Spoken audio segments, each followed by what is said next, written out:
It's about to get much worse by Asmond. Oh my god, it's about Twitch. Hey guys, I want to talk to you all about twitch.tv. A lot of you have been to the website before, maybe you've even seen me. Hopefully this video gets a large enough and broad enough audience, so maybe some of you guys might not be familiar with who I am. My name's Asmongold. I've made content for the better part of 10 years. I've been a top Twitch streamer for also the better part of 10 years, and I have watched my platform degrade and turn into probably the worst iteration, the worst version of itself that it has ever been. And I want to talk about exactly where things stand right now, how we got there, and where I think that they're going. Now, just recently, there was a TwitchCon event where a very popular female streamer, Emiru, was sexually assaulted by a person at her meet and greet. Twitch decided to deal with this by ignoring it originally. Twitch decided to deal with this by ignoring it originally, lying about the events as they occurred, and then offering as a restitution suspending this person's account for 30 days. I'm serious. This is actually what happened. She came out and said it herself. You can watch her recent VOD on Twitch, twitch.tv/Emiru if you'd like to find out for yourself. But anyway, basically Twitch totally mismanaged this situation. This also comes after the previous year of Twitch allowing another streamer to sexually assault two male streamers, also friends of mine, NMPLOL and Wake Wilder, one by kissing their hand and the other one by licking their nipple. This apparently didn't get as much attention because obviously it didn't happen to a girl and it just wasn't as big of a thing. It didn't get as much traction. So big surprise, Twitch decided to let it happen again this year. And luckily, and thank you for all of you guys that are not letting them get away with it. Today, I want to talk to you all about how bad it's really gotten, because a lot of you probably don't pay attention every day. And I think that really for your sanity, that's probably a good thing. Unfortunately, I do. So in the past, I think probably year or so, Twitch has, I think, become a worse and worse version of itself. And I'm going to talk about this, and I really want to make this very clear with this video, is that there's not one point of failure. And in fact, actually, I would say that it would be easier if I could point to one point of success. Holy shit. I can't, but theoretically it would be easier. The entire thing, it seems like, is rotten. It's rotten at the top, it's rotten in the middle, and it's rotten at the bottom. The moderation is wrong. The advertising team is totally, completely off base. The executive team seems to be completely disconnected, and when they're not disconnected, they're actively malicious, or at least indirectly malicious. Like, for example, misrepresenting what happened with Emiru's story. And the only time that things ever seem to happen even slightly is when Amazon, their parent company, tries to take control because they've totally run things into the ground. And hopefully this... So, like, hold on, wait, was it this bad before the new CEO guy? I thought everyone said that the new CEO guy at least used the platform and people were really happy with him because of that. I'm not gonna lie, I don't know very much about I don't really pay attention to like the inner workings of like Twitch or anything like that, so yeah. Can reach some people at Amazon and they can realize just how bad things truly are. So the first thing I'd want you guys to all look at is if you go to twitchtracker.com, you can just look at the stats of Twitch. If you look at the beginning of 2025 and you look at now, it has been on a steady decline. And whenever I'm talking about a steady decline, I'm not talking about a 10% decline. We're looking at about a 30 to 40% decline in viewership from the start of the year up until now, with it just trending more and more downward. And this is even despite Kai doing a massive event last month and the FaZe subathon that's been going around this month. So after that happens, after that's over, I assume that it's even going to get worse than it even is now. And Twitch is even going back to it. The other issue too, I don't know if he's going to talk about this, but Twitch basically expects you as a content creator to bring like your own audience to Twitch. So like, you know how Twitch like had issues for the longest time in terms of like multi-streaming, and like even to this day, like they have like some restrictions on multi-streaming that's really annoying. They do that because, you know, I mean, it's pretty obvious that they don't want competition, as much competition. But the thing is they do that while simultaneously saying like the best way to get views on Twitch is to bring people from other platforms. How many of you guys in chat only know about me because of YouTube? That like you're here watching on Twitch only because you know about me on YouTube. Like you never saw me on Twitch at all. Yeah, type 1 in chat or me. Yeah, I mean look at how many people. Look at how many people. That's what I mean. is like they rely on us bringing our audiences here, which is like freaking crazy. I mean, look at the amount of people. It's so many people. Yeah. It's pre-COVID numbers. This is while at the same time YouTube is succeeding, Kick is succeeding, TikTok is succeeding, and Twitch is dying. Twitch is dying. Why is Twitch dying? Well, it's because they're killing it. That's the reason why. And let's talk about all the different ways how. So I think one of the meta level things that a lot of you guys here on YouTube probably know all too well is the advertising. You found me from Tech-Tone stream where you're getting worked up deciding what to say. I don't know how to... I don't know how to deal with other content creators, to be honest. I don't really know what I'm doing. I'm not a social person. So I always worry about like imposing too much on other people. So I just don't. To me, it's easier to just not deal with people than to worry about fucking up. You know what I mean? I don't know. Basically, I'm scared. Situation on Twitch. Ads are extremely prevalent on Twitch. Twitch has effectively incentivized creators into making a Faustian pact with Twitch and also, unfortunately, against their viewers in order to have to run a certain amount of ads per hour that will then guarantee them a minimum income that will allow them to make a certain amount of money. This amount of money is a very large amount of money, especially for smaller creators, and Twitch has effectively incentivized creators to kill their own platform and to kill their own stream. And as I said before, judging by the graphs, it's doing really well. So basically, the advertising situation with Twitch is that you get ads. You have some streams that, like, this is an hour long per stream, right? And for every hour, it's 8 minutes of ads. This is insane. I mean, like, by next year, we're probably going to be at the level of network or cable television. So, and that's not even to count sponsors and other things like this.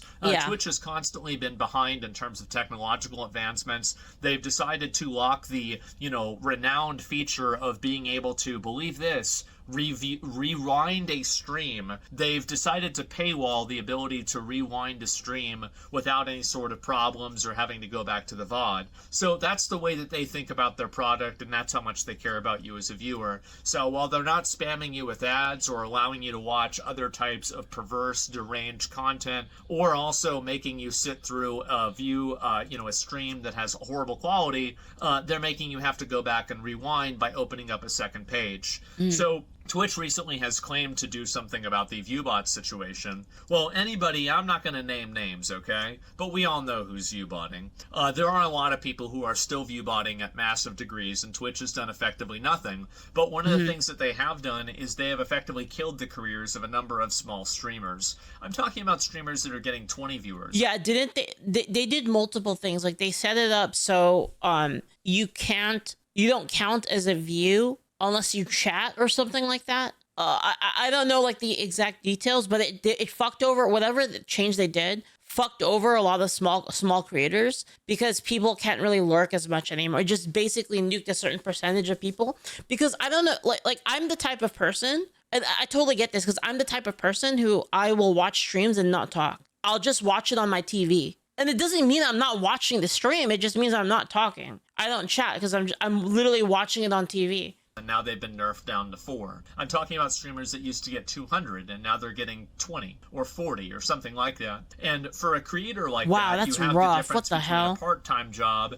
and a hobby. So you have people that, at some point were making a good amount of money, and now because of this recalculation, it has just simply changed the way that it's being calculated, and it's completely killed their discoverability, and it's killed their channel. What discoverability? There's basically no discoverability. You gotta be a furry with a diaper for that one. Not every single one of these people are viewbotting, and if they were all viewbotting, then the big streamers that are still viewbotting would have also been affected. So effectively, what Twitch's changes have done is they've punished and hurt small creators that actually probably weren't viewbotting, or if they were, it was maybe like their friend opening up their stream on a second channel. Like, everybody knows this. Like, all of the content creators on Twitch knows this. The only way to actually get any sort of discoverability from Twitch itself is to be on the top of a category. Literally everybody fucking knows this. There's 2 things you can do. One, you be at the top of a category, or two, you happen to be a minority on a special minority week, or like whatever, like women's week or whatever, or like Pride Month or something, and then you have to put in your little thing, your little survey, like, oh yeah, by the way, I'm gay. You have to put it in there, and then they'll contact you maybe like to get you boosted because of like whatever minority status you have. Yeah, I'm being for real, by the way. That's actually a thing. That's actually a thing. They like fucking ask you. They ask you for like your pronouns and your gender and like if you're gay or not and your ethnicity, so that like when there's like a special week or whatever, they can contact you to get on the front page. No, I'm serious. I'm being fucking serious. It's real. Right. So like that's one way. The other way is you be on the top of a category. So like you're playing Minecraft, you're the top Minecraft streamer. You know, obviously that's really hard, but whatever game it is that you're playing, you want to be at the top. That way, like you're at the top of the list, right? When somebody searches for that game, those are the best way. All the other ways have nothing to do with Twitch. Go make TikTok content, go make YouTube content, go do collabs with people, show up on podcasts. Those are the other ways. Oh, go become popular on Twitter. Those are the other ways that you find discoverability, and has nothing to do with Twitch at all. They're not helping you get discovered. It's not like YouTube, right? Like they're not helping you get discovered. It's you gotta bring your own people from YouTube. Oops, that was my chair, not me. Everything is fine. Or collab. Lots of collabs. Yeah, it's basically they're opening up their friend stream on a second channel. Oh, wow, it's 2 or 3 extra views. Meanwhile, you have people at the top that are view-botting 10, 20, 30,000 viewers. So Twitch doesn't really give a fuck about this at all, and it seems like they're just letting all of these small streamers... Yeah, I'm actually really curious. How many of you guys actually... like, you didn't hear about me from another stream. You didn't hear about me from YouTube. You just saw me on the list. You saw me on the Twitch list. How many of you found me through that? Like type 1 in chat.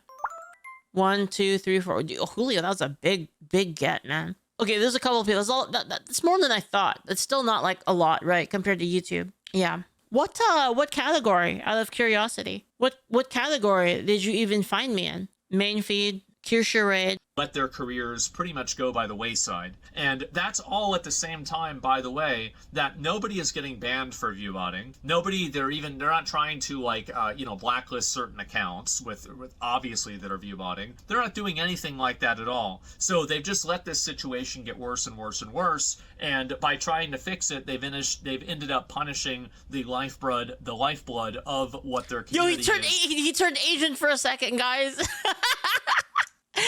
So they've just let this situation get worse and worse. Yo, and me worse. too, And by trying to fix it, they've ended up punishing the lifeblood of what their community is, which is all of those small and mid-sized creators that really create the ecosystem.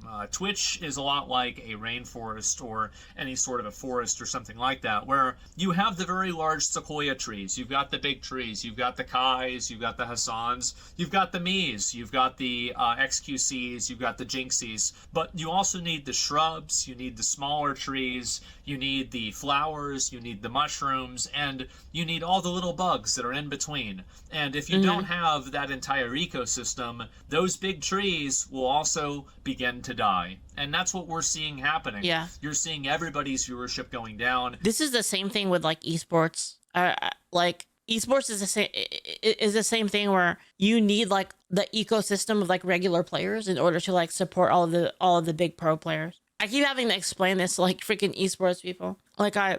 Yeah. You're seeing people going on the platform less, and I think the reason for I got in like a lot of arguments with people about that topic in my game dev career. It's very simple. It's because the viewer experience has become increasingly worse because of more and more ads. You're having content becoming increasingly more controlled, and you're also just simply having people get tired of seeing the same thing over and over and over, and other platforms encroaching on Twitch's for a long time first mover advantage and finally gaining some massive first mover advantage. Being eaten from like multiple different directions, were basically it for a while. Very well. Now, this also comes at the same time that Twitch has recently had TwitchCon. They've allowed their streamers to be sexually assaulted at the same time. And now we're seeing, too, this is something that happened a couple of days ago. Twitch put a streamer on their front page. And I hate to say this because it's just so weird, disgusting, perverse, and deranged, but I'm just going to say it the way it is. They basically had somebody who is a diaper fur. This is, I hate to explain this, but I think you need to understand it because Twitch understands it well enough to put it on their front page. They had a... You know, though, to be fair, I don't know if they did that on purpose. You know, I wonder if there was some kind of event or if somebody reached out to them and was like, hey, like, we have some slots for front page, or if their community boosted them, because I believe there actually is a channel points thing that you can do to like boost someone to front page. I don't know if I have that, and I might be too political, but I know that like that's a thing that some people have. Creator go on there that is putting their avatar and drawing art of very, very underage. Again, they're wearing diapers, of furry characters in compromising sexualized positions, and this is on the front page of Twitch. After the controversy of this happened...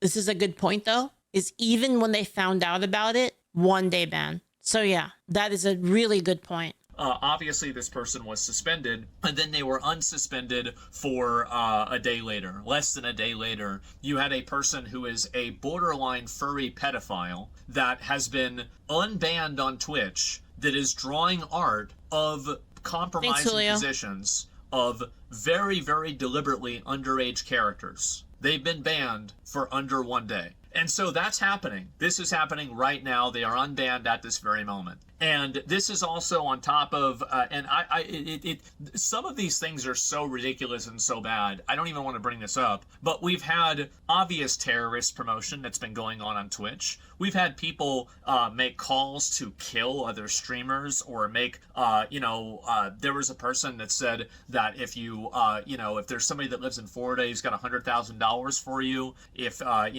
something would happen to Destiny, who's another streamer on YouTube. This person, by the way, was not permabanned. So Twitch has cultivated and curated a culture of violence, abuse, borderline furry pedophilia, and this is what's normal on Twitch now. This is Twitch in 2025. Dude, it all started with the freaking hot tubs gooning, dude. The slippery slope is so real, man. It's so real. And if you don't believe me, just check their front page. And the truth is that whenever Emiru, this is the streamer who was sexually assaulted yesterday, whenever her security guard that she had, and this was her personal security guard that she has to pay a lot of money for, because of Twitch, of course, Twitch can't take care of their own people, whenever their security guard had to forcibly restrain a person who was stalking her, what ended up happening is that security guard was then banned from TwitchCon indefinitely. So just so you guys have a frame of reference for this, the security guard that protected Emiru was banned from TwitchCon for a longer period of time than the streamer who sexually assaulted Emiru, who was only originally banned for 30 days. And the only reason why it wasn't longer, why that didn't happen and they didn't get unbanned is because Emiru's manager pressed it extremely hard and ended up getting this person banned, and also the video came out. The original idea was they were going to be banned for 30 days. This is honestly, like, I really hope somebody at Amazon is watching, because what I want you to understand is that the moderation team at Twitch is completely deranged, the advertising team is completely misguided, and the executive team is completely disconnected. Yo, now it's my turn. That's my turn. It's my turn now.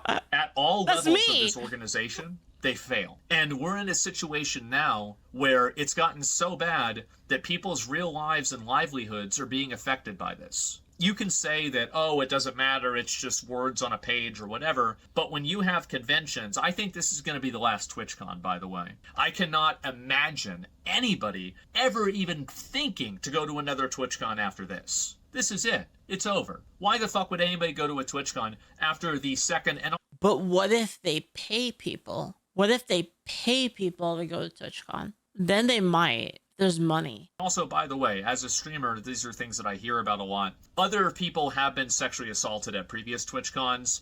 They've been roofied. There's been plenty of other really bad things that have happened. Wait, what? Is that real? Wait, people getting drugged at TwitchCon? A lot of these things have happened off of the Twitch, convention center. So some of these are not technically Twitch's fault. But if Twitch doesn't know about this and they're not planning accordingly, well, then they're dumber than literally every single streamer on the platform that's ever been to TwitchCon. And that's not a very good state of affairs now, is it? So anyway, that's pretty much where things stand right now with Twitch. So you have, again, pedophile furries that are getting unbanned in less than 1 day. You have people going to the official Twitch convention with little to no security, being sexually assaulted. You have viewbotting that is effectively killing small streamers and ignoring large streamers. And you have moderation that is so very obviously politically and socially motivated. I feel like they should just come out and say that they're sponsoring certain people, or maybe certain groups. I think one of those groups seems to be Hamas, unfortunately.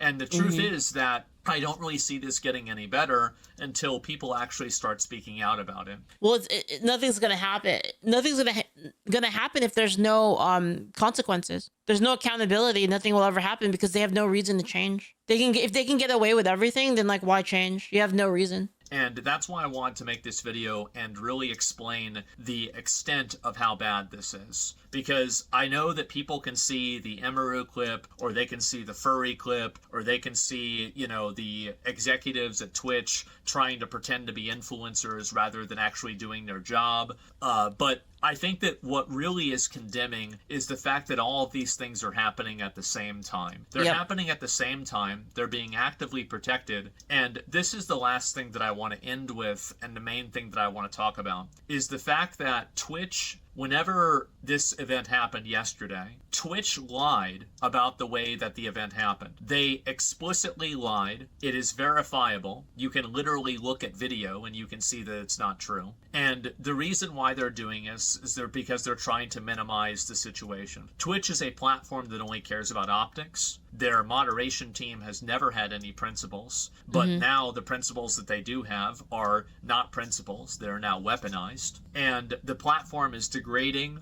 People are leaving. And this is not an opinion, right? This is a graph.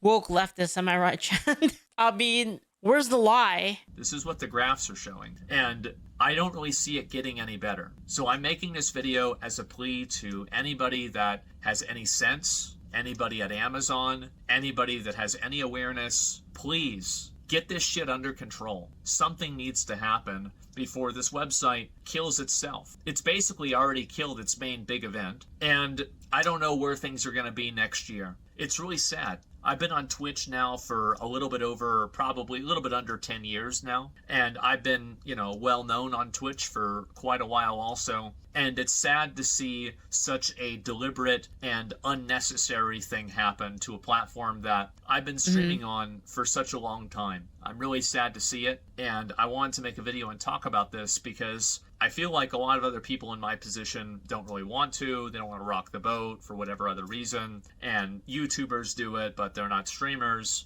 I do a lot of both, and that's why Asmon's the best person to do this. He's the best person to head this up because he's basically immune. There's no way they're gonna be like, yeah, fuck Asmongold. There's no way. And show you guys just how bad this really is. And I'm sure that really, I'm probably only scratching the surface. And I think that it is time, it's past time for a degree of accountability and a genuine change. I don't know when that's going to happen, but if it doesn't happen soon, I can pretty much assume that Twitch is going to keep going downhill. So anyway, guys, hyperbolic, it has been for a while, but I think that hyperbole is becoming reality. So that's about all I've got. Let me know what you guys think. If there's anything I forgot, I missed out on, that I forgot to mention in the video, make sure to let me know in the comments, and I'll make sure to talk about those later on. So anyway, guys, thanks a lot for watching. I'll see you later. Yeah, I mean, Asmon's like 100% right here. It's just like, it's been freaking downhill. You could kind of see the avalanche in real time. And the sad thing is all of it was so predictable. I mean, even Asmon predicted that this would happen.